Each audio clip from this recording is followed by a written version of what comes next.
All right, There we're you go. recording. So I'll introduce you. Thank you.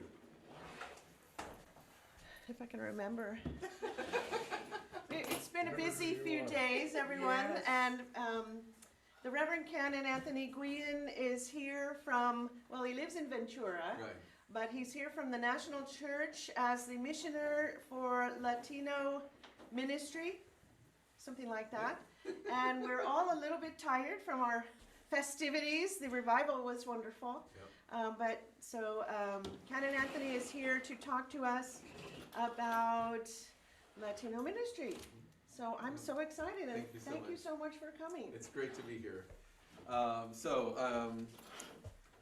my name is Anthony, and I live in Ventura, as Karen just said. And it's really great to be here. I met some of you, and I've drove, a little bit through the community, so I have a little bit. I've been into the church, so I have a little bit of sense of who you are. Because of our time, I love to find out, who all of you are, but I don't have a whole lot of time to do that. So I appreciate meeting the people that I have, and I hope that I have a chance to visit after the service with anyone else who we can. So I want to just give you a quick introduction to Latinos, because we all have sort of perceptions of, we have perceptions about everything and everybody, right? And but sometimes our perceptions are not sort of reality. And so what I try to do is to help people. So let me tell you about myself. I'm from Texas originally, but I'm much more Californian than I am a Texan. And my family lives there. I could never live in Texas. It's just, it just doesn't go with me. And I use the term Latino rather than the word Hispanic. Hispanic means Spanish speaking. Latino is short for Latino Americano, for Latin America, and Latino is more about geography and culture rather than language, because a person in Brazil who speaks Portuguese is also a Latino. However, Latino is a male gender word, and so today with the inclusivity, that gets a little messy. So some people say Latinx. Some people today, there's a new movement to say Latine, an E at the end, and that seems to be working more than the Latinx. So, you may hear these terms later on. So the first thing is just to kind of get a sense of, why we're even talking about this. And so one of the things is, I've got to remember to stay out of the way here. I'll move this way. Okay. So the United States has 53 million plus Latinos as of 2020, or is it 56? No, 62 million. I'm sorry, 62 million. 62 million Latinos, which means that we are the second largest Latino country in the world. Mexico's first. Colombia is third. Now, we are not the second largest Spanish-speaking country in the world, because 2/3 of Latinos are either English dominant or they're bilingual. So we're the 5th largest Spanish-speaking country in the world, but we're the second largest in terms of population.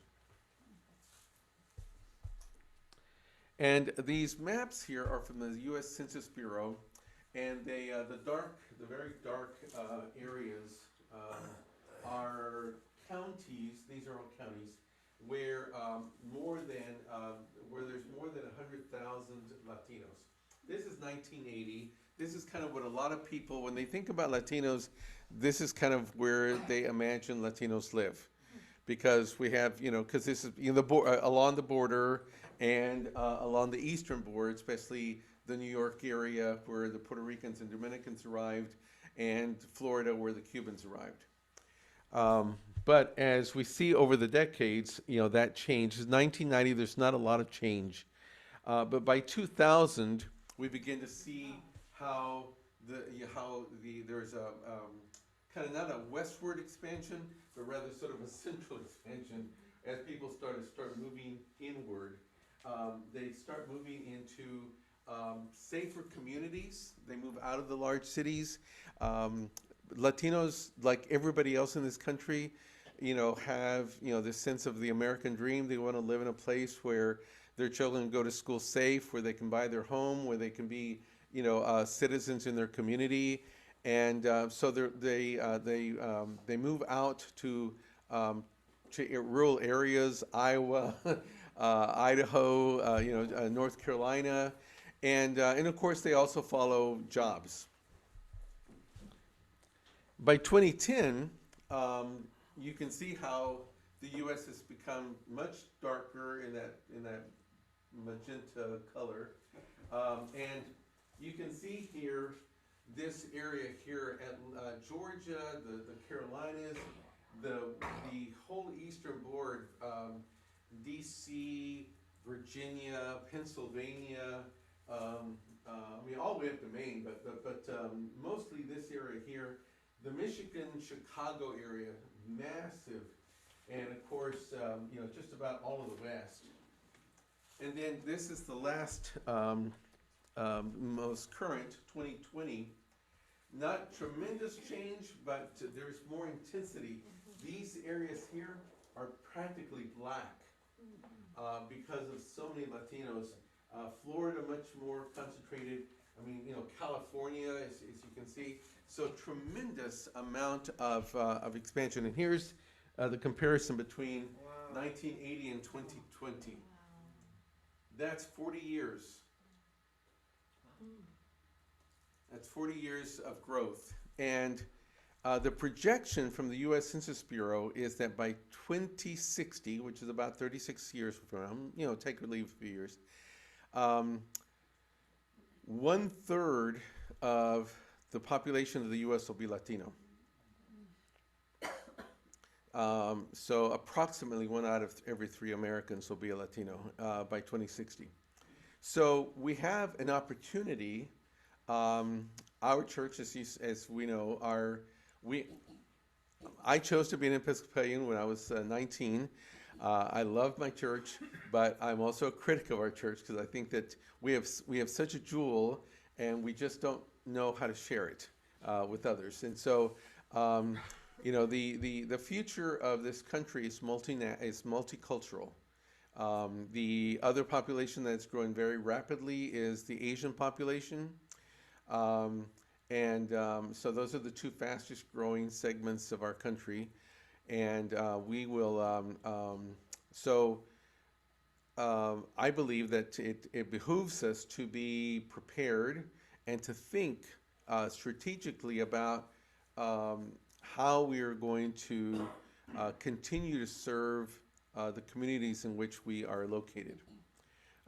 Because we have something to offer, and people are looking for what we have, but they don't know about us because Episcopalians are rather shy about, telling people about who we are. So here you can see, so it's hard to kind of imagine this, but currently 60% of the U.S. population is white, okay? And Latino is only 18%, that's current. This is how it will look in 2060. The white population is decreasing. By 2060, the white population will decrease 10%. The Latino population will grow 94%. The Black Afro-descent population will grow 40%. The American Indigenous will grow 37%, and the Asians will grow 100%. Wow. So you can see, these upward. This is projection, but this is what we're seeing. Now, a lot of people assume that the Latino population is growing because of immigration. And obviously we see people that are still coming to this country from Latin America and other parts of the world that come through Latin America to come here. But the reality is that we are not growing in this country because of immigration. That wave happened in the 80s and 90s. Today we are expanding because of simply a birth.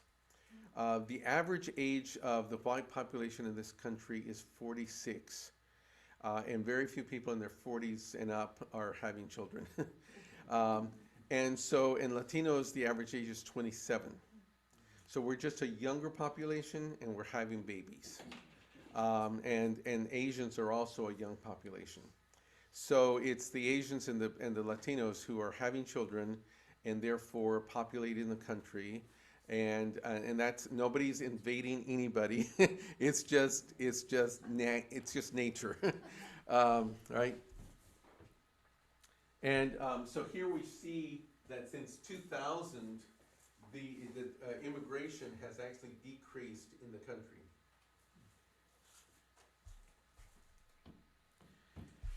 The Latinos, well, this has 43. Okay, so the white population in 2014 was 43 years of age. I believe it's 46 now.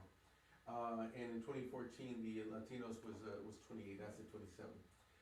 But we're, you can see again, age-wise, how the groups are aging. And everybody's aging, not just the white population. We're all getting older. We're all getting older. Nearly 6 out of every 10 Latinos are millennials, so we're a very young population. Latinos also are it used to be, and not that long ago, maybe 20 years ago, Latinos had the highest high school dropout. We no longer have that. In fact, we have the highest college enrollments in the country amongst Latinos. And there's, of course, a lot of intermarrying. Latinos are marrying whites, they're marrying Asians, and they're marrying blacks. So, I mean, it's just everybody's getting married with everybody. And that's part of that part of that, a lot of when we say Latinos, will be a third of the population, a lot of that is going to be, mixed race, There was a book by, I forget his first name, Rodriguez, called The Browning of America. He wrote that about 30 years ago. And he was talking about, what he saw coming down the road. About half of the U.S. Latinos get their news in English. And as I said earlier, about 2/3 of us speak English. And this gives you a kind of a breakdown of my age group in terms of language. So the older population, so the orange gold is Spanish dominant, the red is bilingual, and the blue is English dominant. So you can see here that people over 55 years of age, there's much smaller percentage of those who are English dominant, but there's a pretty good size of bilingual people, and the largest is Spanish. But by the time you move to people under 18, 58% of children are English dominant, 37% are bilingual, and only 4% are Spanish speaking. So, and you've got a school right across the street from you, as you know. So, reaching this population should be relatively easy. So I'd like to share with you a little bit about Latinos here, if my thing works here. These are young people. Oops. Sorry. I forgot to switch my speaker. Give me a second. I forgot to switch the speaker.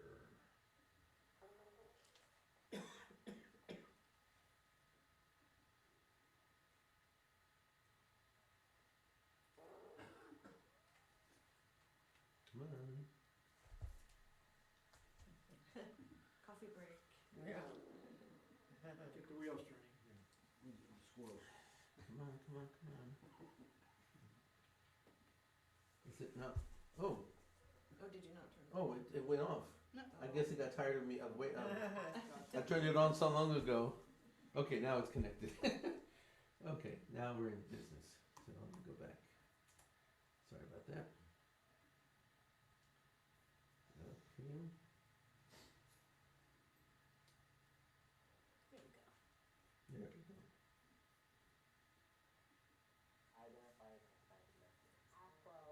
Latina, Mexican American, Chicana, Mexican, Afro-Latino. To my family, I am Puerto Rican. To the country, I am Latina.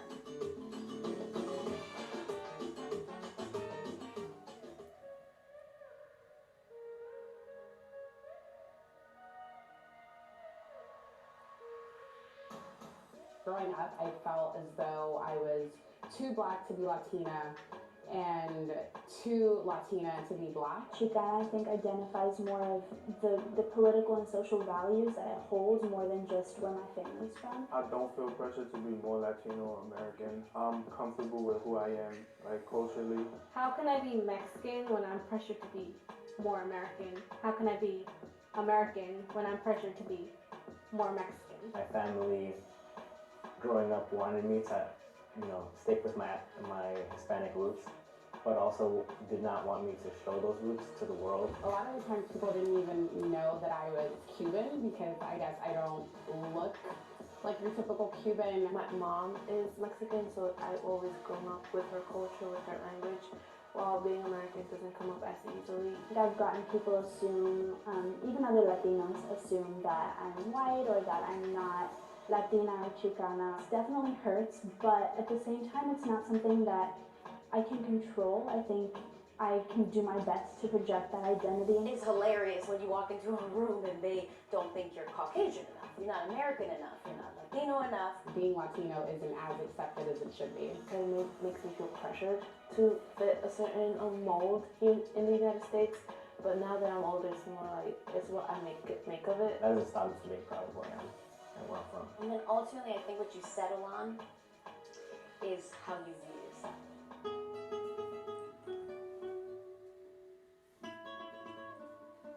We're kind of stripped in a lot of cases of our Spanish tongue and our Spanish heritage and told it's really important that you only speak English. Because if you're from a Spanish-speaking country and you can't speak Spanish, it's harder for you to connect with the people there.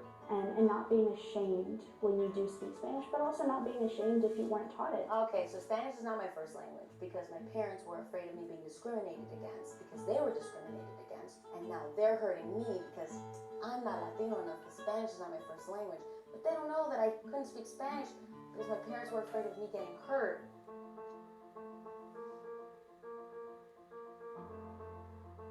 My parents have already done all the work for me, and that's why I feel like I have like a bright future ahead of me because the work's already been done. All I have to do is like harvest what has been put on the ground. But it's about me and other Afro-Latinos working really hard and continuing to make strides. I feel like this country has a lot of opportunity for me. When you have pushed another human being towards the light, towards positivity, towards a voting booth, towards using their power, you are powerful. People are telling us as Hispanics that we don't belong here. That's kind of motivated us to join together as a Hispanic community and say, we do belong here. And despite what you're saying, I will prove to you why I do belong here.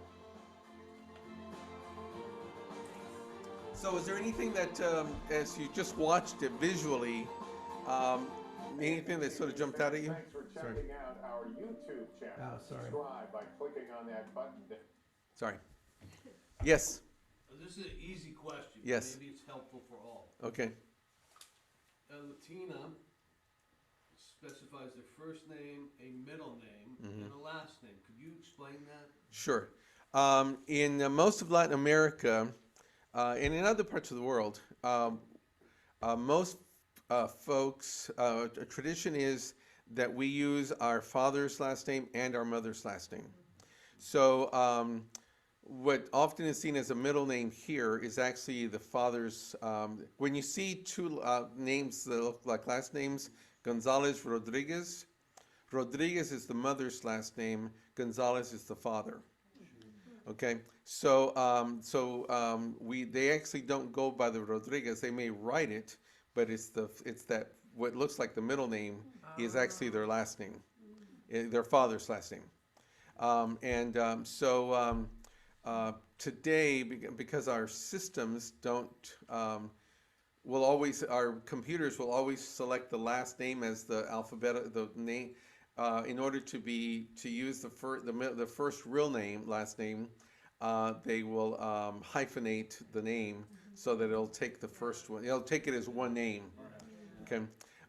My mother's last name is Gomez. And growing up in Texas, we didn't use, we used the system here, and so we never included my mother's last name. A lot of Latinos my age are beginning to, use their mother's last name as part of their last name. The other thing is that we have lots of names sometimes. Sometimes our first name is a mouthful. It's because there's a lot of Marias, but there's a lot of women are named after a particular virgin. So it could be Maria de Los Angeles, Maria Dolorosa, Maria, this, and so that's the 2 or 3 words. It's just the first name, and then maybe a middle name, and then the 2 last names. So it can be a lot of names. Thank you. Mm-hmm. So, there's one more question. yes. I was going to ask, yes. I work in the schools, and a lot of children are real hesitant to speak Spanish. Yes. But I know me and I'm a speech language teacher. My colleagues and I always say, it's wonderful to be bilingual. Right, good. And I know teachers are encouraging that these Right. days. Yeah, well, when I went to school, it was not encouraged in Texas. And in fact, I lost my Spanish when I was in the first grade, maybe first or second month, because a kid fell on me in the playground and it hurt. I didn't know the word ouch. And so I yelled out "ay," which is what we say when something hurts. And the kids told the teacher I was speaking Spanish, and so she spanked me, and I was humiliated. And so I just thought, I'm never going to get spanked again for speaking Spanish. So I just stopped. Just completely stopped. So it wasn't until I was 31, I went to Mexico as a missionary and I learned Spanish. Let's see if I can here. But one of the things I was wondering about the video, one of the reasons I showed it is, if you notice, there was lots of variety of Latinos, right? So a lot of people see a black person would never imagine that they are Latino. But Panama, that young person could be from Panama, that person could be from Cuba, that person could be from the Dominican Republic, that person could be from the area of Veracruz in Mexico. So there's a lot of black Latinos that are around us that one assumes they're something else. And of course, there's fair-skinned Latinos as well, and so it's the whole gamut. So these 3 numbers here, this is a comparison between the white population and the Latino population, and we can see that between the ages of 5 and 34, 17, 34 plus another 18 is. I'm awful at math, but about 50% of Latinos are between the ages of 5 and 34.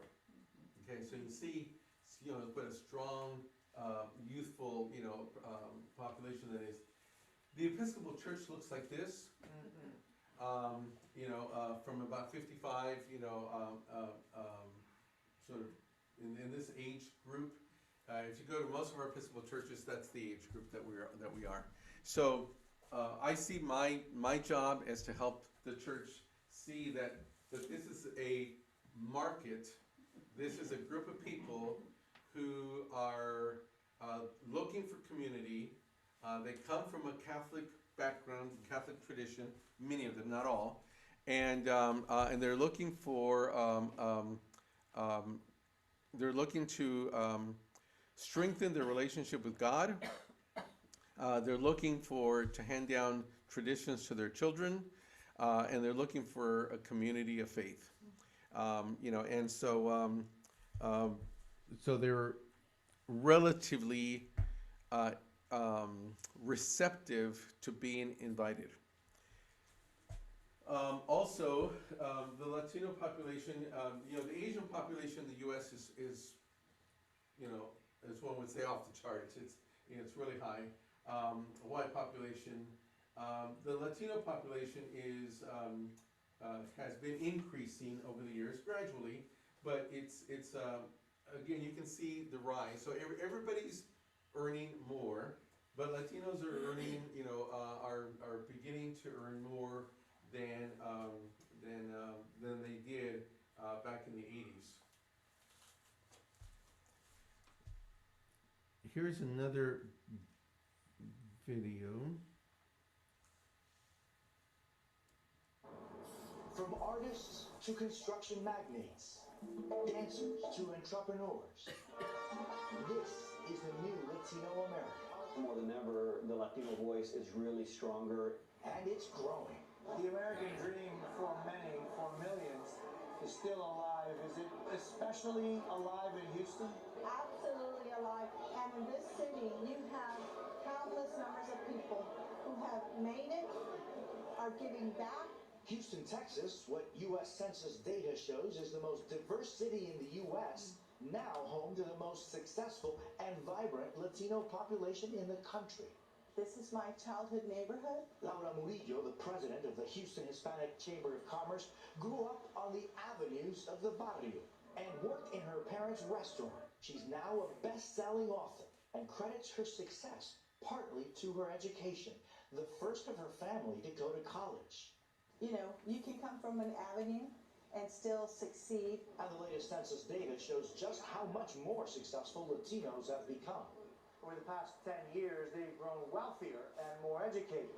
As a matter of fact, the number of households making $100,000 a year doubling since 2010. Over that same period, Latino incomes have grown more than any other groups. My family was looking for a safer place to be. Roberto Contreras came to the U.S. for college in the 80s from Mexico City. He's overseen 5 high-end condo projects in Houston. It doesn't matter if you're Latino, you're not Latino, you're an immigrant, and you just come and work hard. Now, this is his biggest project to date, a skyscraper overlooking the downtown hub. Is there something about America, the American dream that you think is unique? Absolutely. Absolutely. And it's a lot easier to see that when you come from outside of the U.S. You see very clear the American dream. You see very clear that there's an opportunity. There are thriving artists here. Gonzo 247 is a street artist, now an entrepreneur with commissions from the city. Here in Houston, the Hispanic community is really starting to make itself known. And dancers too. I was always a science major, business major, and I never really focused on dance. Raul Orlando Edwards, originally from Panama, opened the city's first salsa studio. Latino small business owners are now the fastest growing group of entrepreneurs in the U.S. The one thing that I am advocating and really working on is also to show that within the Latino community, where you see people like me in positions of leadership and actually have an impact in the community. Do you think you've succeeded in your American dream? I think you cannot say you succeeded because then you quit dreaming.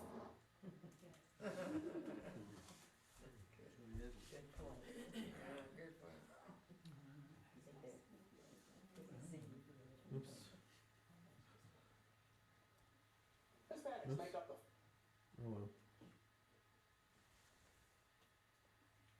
Hispanics make up the fastest growth in new homeownership nationwide. They'll also be the fastest growing ethnic group of homeowners for the next 20 years, but Hispanics will face some barriers such as inequitable access to credit, down payments, and opportunities to build wealth. News 8 Savvy Alford reports on the impact in San Diego and efforts to build an ecosystem so the dream of owning a home actually can become a reality.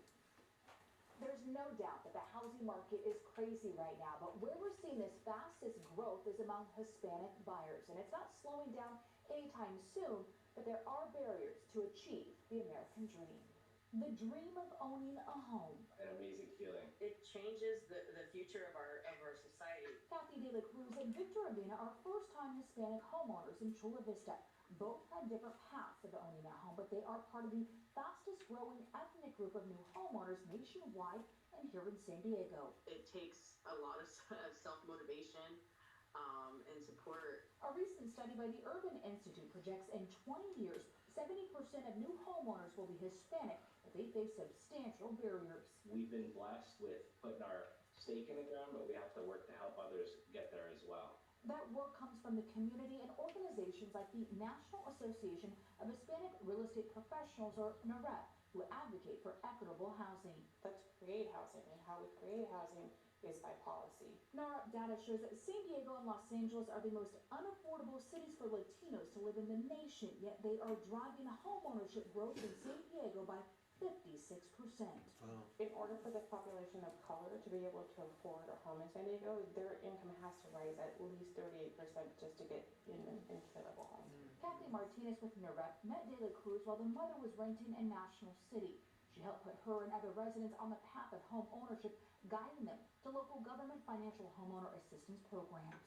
Getting people prepared with their credit scores and savings and all of the things that people don't want to look at. Sometimes I don't want to look at my credit score, but we need to open that book and figure out what path we need to take to get to a place where you can afford to purchase a home. Well, more work needs to be done. De La Cruz says despite the overwhelming house hunt, the proud Latina mother hopes to encourage others never to give up. Even with the barriers that they see in our own lives, with the limitations that we have, that it is possible and that there are resources. There are resources and assistance for first-time home buyers. To learn more, just go to our website at cbsa.com and click on the help button. So there's I've several. Let's see. I'm going to pass that one.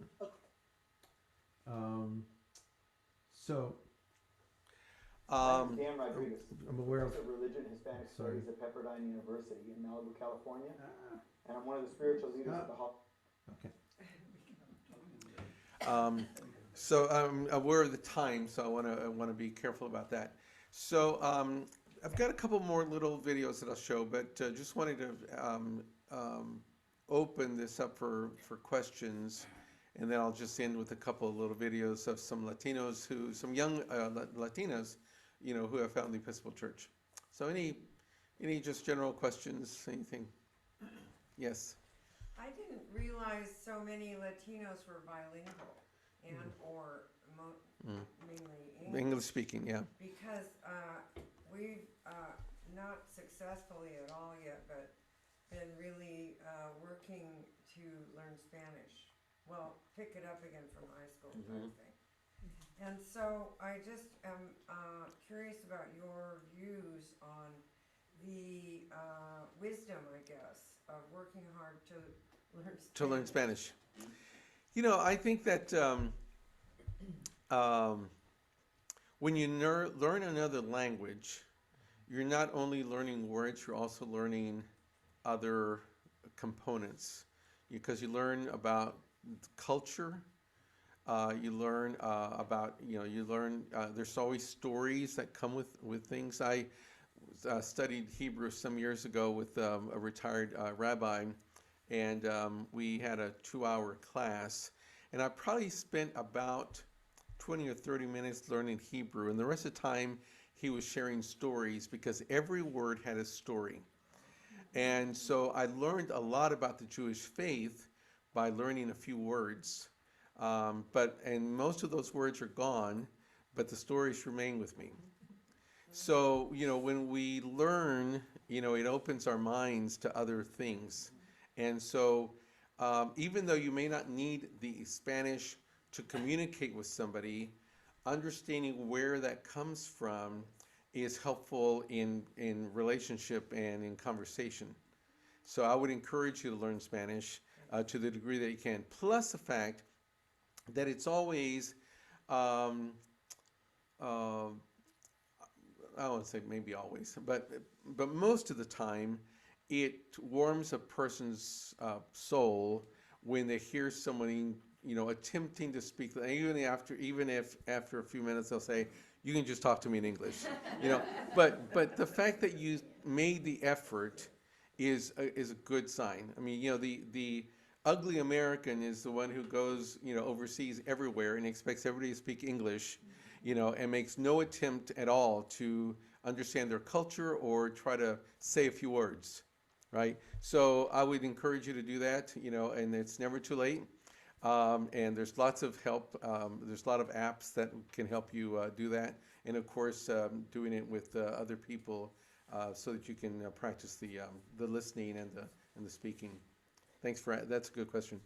So, as an Episcopal Church, we're very grounded in our sacraments. We're a Yes. sacramental church. And I think you spoke a little bit yesterday about Yes. how for many of the Latinx, Uh-huh. the sacraments could be a drawing in. Major draw. evangelism. I'm thinking about all those babies. Yes. And that you could baptize those I'm babies. thinking about that too. So can Yeah. you speak a little bit just to reinforce my memory about what Sure. you said about that yesterday?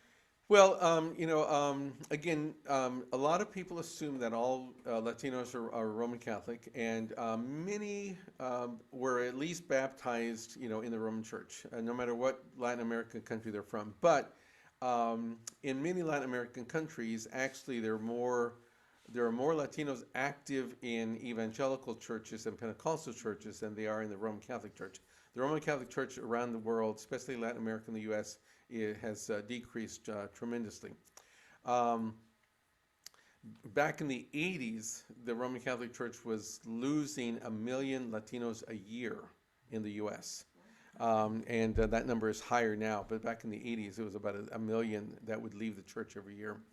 But they have certain things sort of ingrained in them, and one of those is, and much of this is sort of handed down from the maternal side.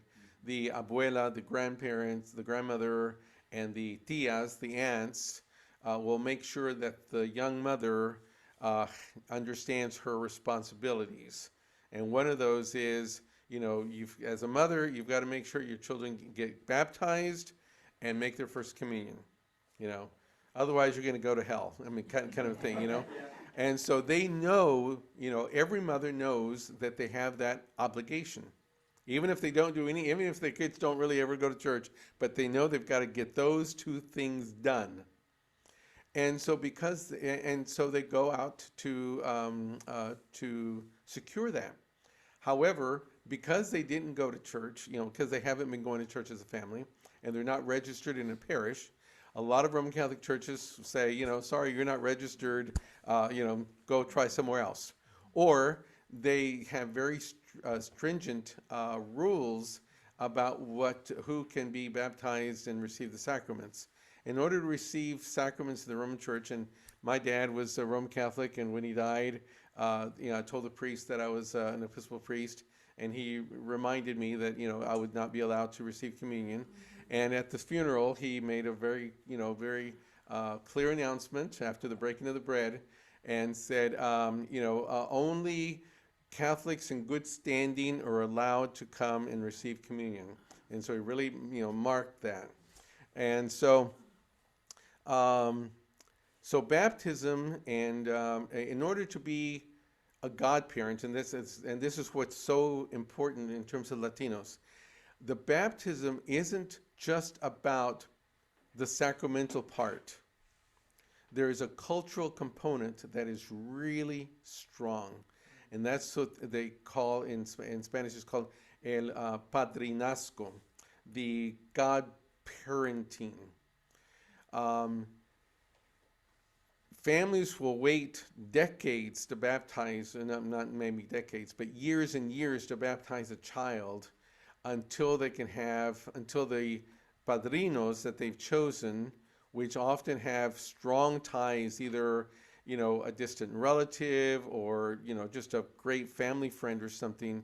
But especially if somebody in the States has chosen a padrino in Latin America, it's going to be years before the baby gets baptized because they can't baptize until the padrinos are right there. And of course there's a party. Okay? So because those two families are it's almost as strong as a wedding. The two families are being interlaced through that godparenting experience. And so baptism is really important. So they go to the Roman Church here in town, ask to baptize. The godparents have to demonstrate that they are married in the Roman Catholic Church. If they have a civil wedding or if they've been married in another church, it is not valid. They have to show that they have that the godparents have their baptism, first communion, and confirmation certificates. So it excludes a lot of people. So here's this mother who has this obligation, wants to baptize her child or wants to have her child make their first communion, and they're being told no at the church. And so they have this burden and shame and guilt, especially if they're living with somebody and they're not married, God forbid, because they can't, even if they go to church, they can't receive communion. So, I mean, there's just all this stuff. So they are looking for a place. And if they go to an evangelical church, I mean, they can go to church, they'll be a part of a community, they can study scripture, but they haven't met those sacramental things. And I know people that go to evangelical churches, but still make sure that their kids do their first communion, somewhere, because they know it's so important. So, so our church has a tradition that is desirable, and that we could use as a way of connecting with people, but I caution people. I know that at some place, to me, formation's real important. Yeah. People need to know and be grounded. And so in my parish experience, I always required instruction prior to things, so that they have an idea of who we are, what we're about. I mean, even if they decide not to stay, but at least feel like I've done something. And so just an hour conversation with people, to me, is not sufficient. I think the formation's important. A lot of churches that do Latino ministry will do a 6-week First Communion class, and I cringe at that, to think that a child is going to get 6 weeks of Christian education for their whole life, And so at my parish, the Roman Catholic Church in town, there were 4 churches. They all required 3 years, so we did a 2-year program.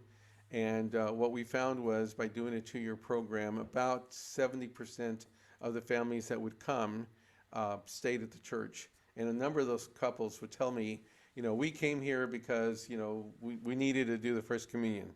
But what we found was, we found Jesus, we found God, we found a family, we found a church, etc. So, but they had time to get to know us and, to get to know each other. So, good question. Thank you. Quite a few years ago, a Latino mother came to our church with 2 children. Mm-hmm. The very first question she asked was, do you do first communion? Do you do first communions? And of course I said yes. Oh, good. Well, the response at most Episcopal churches is no, because, our practice is that everyone is welcome. You don't have to receive, you don't. So it's, when I do first communion, I always explain what our practice is. Not that, people, I mean, if you go to Church of England, you'll see, go to a Church of England Anglican bookstore in England, you'll see all sorts of curriculum for First Communion. But the Episcopal Church has a different approach, okay? And so but you go to a lot of Episcopal churches, and if somebody were to ask about First Communion, they'll say, no, we don't have First Communion. You can just come to communion.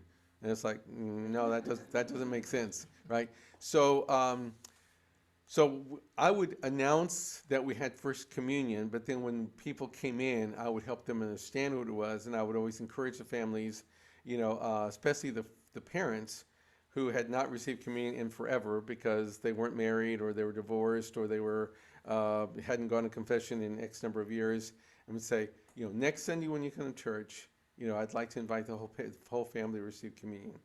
And when we finish the program, there'll be a ceremony that, where the children get dressed up, and we'll call it First Communion, but it's not going to be their First Communion. Okay? It's like, okay, it's like, as long as we can do, it's like, oh, yeah, that's fine. So we kind of both win. So yeah, it's good comment, good questions. Did I answer? Yes, thank you very much. Ann, right? Yes. Okay, Ann. So we need to go, right? I'm gonna just turn off the recording. Okay. Thank you so much. Really appreciate your attention. Let me share this one last video here.